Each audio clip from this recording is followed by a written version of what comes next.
ಗುರುಜಿ, ಈಗಾಗಲೇ ಶುಂಠಿ ಪ್ರಾಮುಖ್ಯತೆ ಏನು ಅಂತ ತಿಳ್ಕೊಂಡ್ವಿ, ಆದರೆ ಔಷಧೀಯ ಗುಣಗಳು ಅದರಲ್ಲಿದೆ. ಹಾಗಾದರೆ ಯಾವೆಲ್ಲ ರೋಗಗಳ ವಾಸಿಗೋಸ್ಕರ ಅದನ್ನು ಬಳಸ್ತಾರೆ? ಬಹಳಷ್ಟು ಜನರಿಗೆ ಗೊತ್ತಿರುವಂಥದ್ದೇ, ಈ ರೆಸ್ಪಿರೇಟರಿ ಟ್ರ್ಯಾಕ್ಟ್ ಇನ್ಫೆಕ್ಷನ್ಗಳಿಗೆ ಶುಂಠಿ ಅಂತೂ ಹೇಳಿ ಮಾಡಿಸಿರ್ತಕ್ಕಂಥ ಔಷಧ. ಎಲ್ಲೇ ಕಫ ಕಟ್ಟದಂಗೆ ಆಗ್ತಾಯಿದೆ, ಗಂಟ್ಲು ನೋವು ಬಂದಂಗೆ ಆಗ್ತಾಯಿದೆ, ಉಸಿರು ಕಟ್ಟದಂಗೆ ಆಗ್ತಾಯಿದೆ, ಒಂಥರ ವೀಸಿಂಗ್ ಇಲ್ಲದೇ ಇದ್ದರೂ ಏನೋ ಒಂಥರ ಹೆವಿನೆಸ್ ಅಂತ ಲಂಗ್ಸಲ್ಲಿ ಅನ್ನಿಸ್ತಾ ಇದೆ ಅನ್ನುವಂಥ ಸಂದರ್ಭದಲ್ಲಿ ಶುಂಠಿ ಅಂತೂ ಹೇಳಿ ಮಾಡಿಸಿರ್ತಕ್ಕಂಥ ಔಷಧ. ಕೆಲವೊಂದು ಸರ್ತಿ ಗಂಟ್ಲು ಕೆರೆದಂಗೆ ಆಗಿಬಿಟ್ಟು ಕೆಮ್ಮು ಪದೇ ಪದೇ ಬರೋಂಗೆ ಅನ್ನಿಸ್ತಾ ಇದೆ ಅಂತ ಅನ್ನೋ ಸಂದರ್ಭದಲ್ಲೂ ಸಹ ಶುಂಠಿಯನ್ನು ಬಳಸ್ತಕ್ಕಂಥದ್ದು ಇದೆ. ಆದರೆ ಎಷ್ಟು ಪ್ರಮಾಣದಲ್ಲಿ ಬಳಸಬೇಕು, ಎಷ್ಟು ಯಾವಾಗ ಯಾವ ವಯಸ್ಸಿನವರಿಗೆ ಎಷ್ಟು ಕೊಡಬೇಕು ಅನ್ನೋದು ಬಹಳಷ್ಟು ಮುಖ್ಯ. ಇನ್ನೊಂದು ಸಾಮಾನ್ಯವಾಗಿ ಇದನ್ನು ಬಳಸ್ತಕ್ಕಂಥದ್ದು ಏನಕ್ಕಂತಂದರೆ ಜೀರ್ಣಕಾರಿಯಾಗಿ ಕೆಲಸ ಮಾಡೋದರಿಂದ. ಈಗ ಯಾವುದೇ ಆಹಾರವಾಗಿರಲಿ, ಸಸ್ಯಾಹಾರವಾಗಿರಲಿ ಅಥವಾ ಮಾಂಸಾಹಾರವಾಗಿರಲಿ, ಆದರೆ ಮಾಂಸ ಆಹಾರದಲ್ಲಿ ಕಡ್ಡಾಯವಾಗಿ ಯಾಕೆ ಬಳಸಬೇಕು ಅಂತೇಳಿ ಬರೆದಿದ್ದಾರೆ ಅಂದರೆ ಅದರೊಳಗೆ ಈ ಗುರು ಆಹಾರ ಅಂದರೆ ಹೆವಿ ಫುಡ್ ಆಗೋದ್ರಿಂದ ಜೀರ್ಣಕ್ರಿಯೆ ಸ್ವಲ್ಪ ಕಷ್ಟ. ಆ ಜೀರ್ಣಕ್ರಿಯೆಯನ್ನು ಜಾಸ್ತಿ ಮಾಡಲಿಕ್ಕೆ ಜೊತೆಯಲ್ಲಿ ಆಹಾರದಿಂದ ಸಂಪೂರ್ಣವಾದಂಥ ಸಾರ ಈ ದೇಹಕ್ಕೆ ಸಿಗಬೇಕು ಅನ್ನೋದಕ್ಕೋಸ್ಕರವಾಗಿ ಇದನ್ನು ಬಳಸ್ತಕ್ಕಂಥದ್ದಿದೆ. ಮತ್ತು ಪರಿಮಳಕ್ಕೂ ಸಹ ಬಳಸ್ಬೋದೋ ಏನೋ. ಇದು ಅಲ್ಲದೆ ಈ ಆಹಾರ ಕೆಡದೇ ಇರುವಲ್ಲಿಯೂ ಸಹ ಇದು ಭಾಳಷ್ಟು ಪರಿಣಾಮಕಾರಿಯಾಗಿ ಕೆಲಸ ಮಾಡುತ್ತೆ. ಅಲ್ಲ, ಅಂತಹ ಅಂಶ ಏನಿದೆ? ಆದರೆ ಪ್ರಿಸರ್ವೇಟಿವ್ ಆಗಿ ಯೂಸ್ ಮಾಡ್ಬೋದು. ಹೌದು. ಯಾಕೆಂತಂದರೆ ಇದರಲ್ಲಿ ಇರ್ತಕ್ಕಂಥ ಒಂದು ಆ ಸೊಗಡು ಯಾಕಿದೆ ಅಂತಂದರೆ ಕೆಮಿಕಲ್ ಅದರೊಳಗೆ ಇರೋದ್ರಿಂದ ರಿಚ್ಚಾಗಿ ಕ್ಯಾಲ್ಸಿಯಂ ಇದೆ, ಸಸಾರಜನಕ ಇದೆ, ಫ್ಯಾಟ್ ಅಂಶ ಬಹಳಷ್ಟು ಕಡಿಮೆ ಇದೆ, ಎಲ್ಲದಕ್ಕಿಂತ ಹೆಚ್ಚಾಗಿ ರಂಜಕವೂ ಇದೆ ಮತ್ತು ಮೆಗ್ನೀಷಿಯಮ್ ಇದೆ.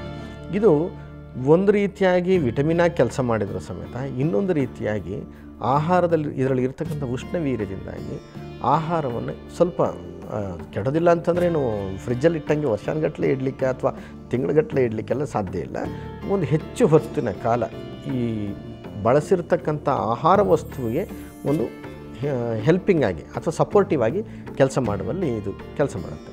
ಇನ್ನು ಜೀರ್ಣಕ್ರಿಯೆಯಲ್ಲಿ ಕೆಲಸ ಮಾಡೋದು ಹೇಗೆ?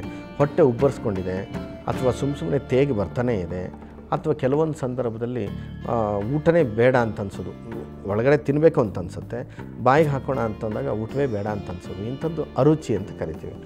ಇಂತಹ ಸಂದರ್ಭದಲ್ಲಿ ಸಾಮಾನ್ಯ ಏನು ಮಾಡಬೇಕು? ಒಂದು ಒಣ ಶುಂಠಿಯನ್ನೇ ತಗೋಬೋದು, ಅಥವಾ ಹಸಿ ಶುಂಠಿ ಇದ್ದರೆ ಹಸಿ ಶುಂಠಿಯ ರಸ 2 ಚಮಚ ರಸಕ್ಕೆ 1 ಚಮಚ ಜೇನುತುಪ್ಪ, ಇದನ್ನು ಮಿಕ್ಸ್ ಮಾಡಿ ಇಟ್ಕೊಂಡು ಬೆಳಗ್ಗೆ 1.5 ಚಮಚ, ರಾತ್ರಿ 1.5 ಚಮಚ, ಅಥವಾ ಬೆಳಗ್ಗೆ 1 ಚಮಚ, ಮಧ್ಯಾಹ್ನ 1 ಚಮಚ, ರಾತ್ರಿ 1 ಚಮಚ ಈ ಔಷಧಿಯನ್ನು ತಗೊಂಡ ಹಾಗೆ ಒಂದು ಅರ್ಧ ಗಂಟೆ ಮುಂಚೆ, ಊಟಕ್ಕಿಂತ ಒಂದು ಅರ್ಧ ಗಂಟೆ ಮುಂಚೆ ಸೇವನೆ ಮಾಡ್ತಾ ಬಂದರೆ ಬಹಳ ಚೆನ್ನಾಗಿ ಬಾಯಿ ರುಚಿ ಬರಲಿಕ್ಕೆ ಶುರುವಾಗುತ್ತೆ, ತಿನ್ನಬೇಕು ಅಂತ ಅನಿಸುತ್ತೆ. ಟೇಸ್ಟ್ ಬಡ್ಸ್ಗಳಿದೆಯಲ್ಲ ಅದು ಕ್ಲೀನಾಗಿ ಓಪನ್ ಆಗ್ತವೆ. ಯಾಕೆಂತಂದರೆ ಶುಂಠಿಯಲ್ಲಿ ಇನ್ನೊಂದು ಗುಣ ಏನಿದೆ ಅಂತಂದರೆ ಈ ನಾಲಿಗೆಯನ್ನು ಶುದ್ಧೀಕರಿಸ್ತಕ್ಕಂಥದ್ದು, ಟೇಸ್ಟ್ ಬಡ್ಸ್ಗಳನ್ನು ಮತ್ತಷ್ಟು ಜಾಗೃತಗೊಳಿಸ್ತಕ್ಕಂಥದ್ದು. ಅದೇ ಶುಂಠಿ ಅತಿ ಹೆಚ್ಚಾಗಿ ಬಳಸಿದ್ರೆ ಬಾಯಿ ಹುಣ್ಣು ಕೂಡ ಆಗುತ್ತೆ ಅಂತ ಹೇಳಿ. ಹೌದು. ಅದರೊಳಗೂ ಇದೇನಿದು ಜೇನುತುಪ್ಪ ಇನ್ನೂ ಹೀಟು, ಶುಂಠಿ ಮತ್ತಷ್ಟು ಹೀಟು ಅಂತ ಅನಿಸುತ್ತೆ. ಆದರೆ ಎಷ್ಟು ಬಳಸಬೇಕು? 1 ಚಮಚಕ್ಕೆಲ್ಲ ಆಗೋದಿಲ್ಲ. ಅಷ್ಟು ಕಟು ರಸ ನಮ್ಮ ದೇಹಕ್ಕೆ ಬೇಕೇ ಬೇಕು. ಅತಿಯಾಗಿ ಒಂದು 4-5 ಚಮಚದಷ್ಟು ಶುಂಠಿಯನ್ನು ಒಂದು ವಾರಗಟ್ಟಲೆ ತಗೋತಾ ಬಂದರೆ ಅತಿಯಾಗಿಬಿಡ್ತದೆ.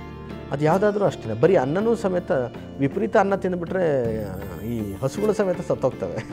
ಅಂದರೆ ವಿಪರೀತ ಎಲ್ಲಾದರೂ ಮದುವೆ ಮನೆಯಲ್ಲಿ ಉಳಿದಿರ್ತಕ್ಕಂಥ ಅನ್ನನ ರಾಶಿಗಟ್ಟಲೆ ಹಾಕಿದ್ದನ್ನು ತಿಂದುಬಿಟ್ರೆ ಹೊಟ್ಟೆ ಉಬ್ಬರ ಬಂದುಬಿಡುತ್ತೆ.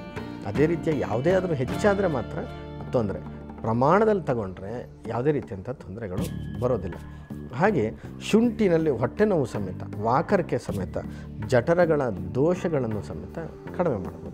ಈಗ ಸುಮ್ಮನೆ ಹೊಟ್ಟೆ ಡುಬ್ಬು ಅಂತ ಅನ್ನಿಸ್ತಾ ಇದೆ ಅಂತ ಅನ್ನುವಂಥ ಸಂದರ್ಭದಲ್ಲಿ ಇಷ್ಟು ಸಣ್ಣ ಒಣ ಶುಂಠಿಯನ್ನು ಚೆನ್ನಾಗಿ ಕುಟ್ಬಿಟ್ಟು ಅದಕ್ಕೊಂದು ಅರ್ಧ ಚಮಚದಷ್ಟು ಜೀರಿಗೆ ಪುಡಿಯನ್ನು ಹಾಕಿ 3-4 ಕಾಳು ಮೆಣಸನ್ನು ಹಾಕಬೇಕು. ಇದನ್ನು ಹಾಕಿ ಚೆನ್ನಾಗಿ ಕುಟ್ಬಿಟ್ಟು 2 ಲೋಟ ನೀರನ್ನು ಹಾಕಿ ಕುದಿಸಿ ಅದನ್ನು 1 ಲೋಟಕ್ಕೆ ಬರಬೇಕು. ಅದನ್ನು ಊಟಕ್ಕಿಂತ ಒಂದು 1/4 ಗಂಟೆ ಮುಂಚೆ ಕುಡಿದ್ರೆ ಬಹಳ ಚೆನ್ನಾಗಿ ಈ ಅಸಿಡಿಟಿ ಕಡಿಮೆ ಆಗುತ್ತೆ, ಹೊಟ್ಟೆ ಉಬ್ಬರ ಕಡಿಮೆ ಆಗುತ್ತೆ. ಇನ್ನು ಸಿವಿಯರ್ ಹೈಪರ್ ಅಸಿಡಿಟಿ ಇದೆ ಅಂತ ಇಟ್ಕೊಳ್ಳಿ, ಕೆಲವರಿಗೆ ಸುಮ್ಮನೆ ತೇಗಿ ಬಂದಂಗೆ ಆಗೋದು, ವಾಂತಿ ಬರಂಗೆ ಅನ್ಸೋದು, ಬಾಯಿನಲ್ಲಿ ಜುಳು ನೀರು ಬರುತ್ತೆ ಅಂತ ಅನ್ಸೋದು. ಇದೇ ಶುಂಠಿಗೆ ಒಂದು ಸ್ವಲ್ಪ ಪುದೀನ ಸೊಪ್ಪನ್ನು ಹಾಕಿಬಿಟ್ಟು ಅದನ್ನು ಕಷಾಯ ಮಾಡಿಕೊಂಡು ಕುಡಿಯೋದ್ರಿಂದ ಸಹ ಇದು ಕಡಿಮೆ ಆಗುತ್ತೆ. ಅದು ಹೈಪರ್ ಅಸಿಡಿಟಿ ಕಡಿಮೆ ಆಗುತ್ತೆ, ಬಾಯಿ ರುಚಿ ಬರುತ್ತೆ, ಮತ್ತು ಊಟ ಮಾಡಬೇಕು ಅಂತ ಅನಿಸುತ್ತೆ. ಇನ್ನೇನಾದರೂ ಶೀತ ಮತ್ತು ಕೆಮ್ಮು ಇದ್ದಂಥ ಸಂದರ್ಭದಲ್ಲಿ ಏನು ಔಷಧಿ ತೊಗೊಂಡ್ರೂ ಸಮೇತ ಒಂದು ಸ್ವಲ್ಪ ಕೆಮ್ಮೆ ಕಡಿಮೆ ಆಗೋದಿಲ್ಲ, ಈ ಥರದ್ದೆಲ್ಲ ಅನ್ನುವಂಥದ್ದು ಇರುತ್ತೆ. ಅಂತಹ ಸಂದರ್ಭದಲ್ಲಿ ಯಾವಾಗಲೂ ಬಳಸ್ಬೋದಾದಂಥ ಔಷಧ ಈ ಶುಂಠಿ ರಸಕ್ಕೆ ತುಳಸಿ ರಸವನ್ನು ಮಿಕ್ಸ್ ಮಾಡಬೇಕು. ಸಾಧಾರಣ 1 ಚಮಚ ತುಳಸಿ ರಸ, 1 ಚಮಚ ದೊಡ್ಡಪತ್ರೆ ರಸ, ಆಮೇಲೆ 1 ಚಮಚ ವೀಳ್ಯದೆಲೆ ರಸ, ಅದಕ್ಕೆ 1/4 ಚಮಚದಷ್ಟು ಅಥವಾ ಅರ್ಧ ಚಮಚ, ಹೆಚ್ಚು ಕಫ ಇದ್ದರೆ ಅರ್ಧ ಚಮಚದಷ್ಟು ಈ ಆರ್ದ್ರಕ ಅಂದರೆ ಶುಂಠಿಯ ರಸ ಅಂತಂದ್ರೆ ತೇದಿ ಮಾಡ್ತಕ್ಕಂಥ ಗಂಧದ ಥರ ಬರುತ್ತಲ್ಲ, ಅದನ್ನು ಬಳಸಿ ಸೇವನೆ ಮಾಡ್ತಾ ಬರಬೇಕು.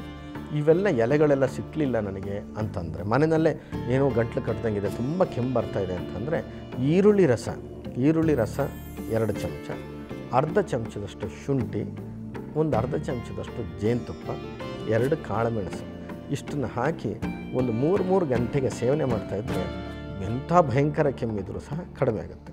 ಸಾಧಾರಣ ಇತ್ತು ಅಂದರೆ ಇದನ್ನೇ 2 ಬಾರಿ ತಗೊಂಡ್ರೆ ಸಾಕು.